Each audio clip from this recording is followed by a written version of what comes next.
سلام عرض میکنم به بینندگان عزیز برنامه نجات در محبت خداوند. خوشحالم از اینکه توفیق این رو پیدا کردم یک برنامه دیگر رو در نام عیسی مسیح در خدمت شما عزیزان باشم. برنامه‌ای رو که برای شما در نظر گرفتم از کتاب مزامیر، سروده های داوود، باب 26، دعای شخص نیکو.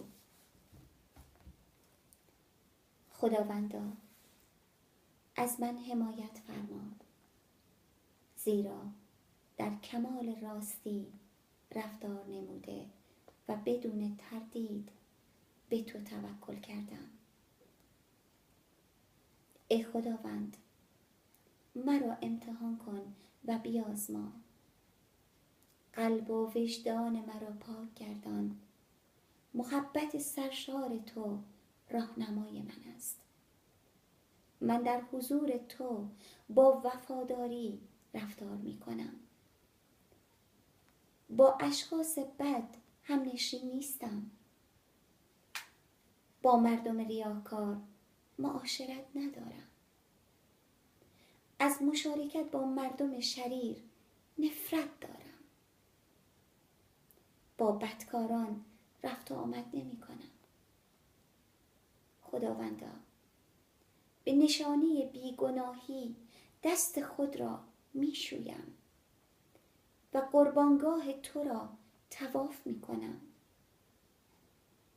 با صدای بلند در ستایش تو سرود خواهم خواند و تمام کارهای عجیب تو را بیان خواهم کرد.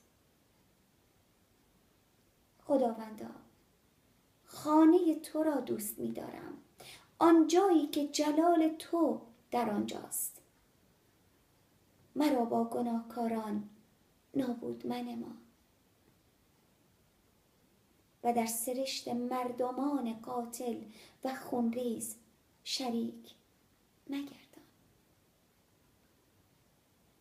مردمانی که پیوسته شرارت می کنند و رشوه می گیرند، اما من آنچه را که درست است انجام می دهم.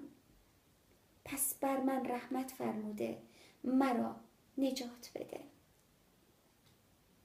خداوندا، مرا از خطر برهان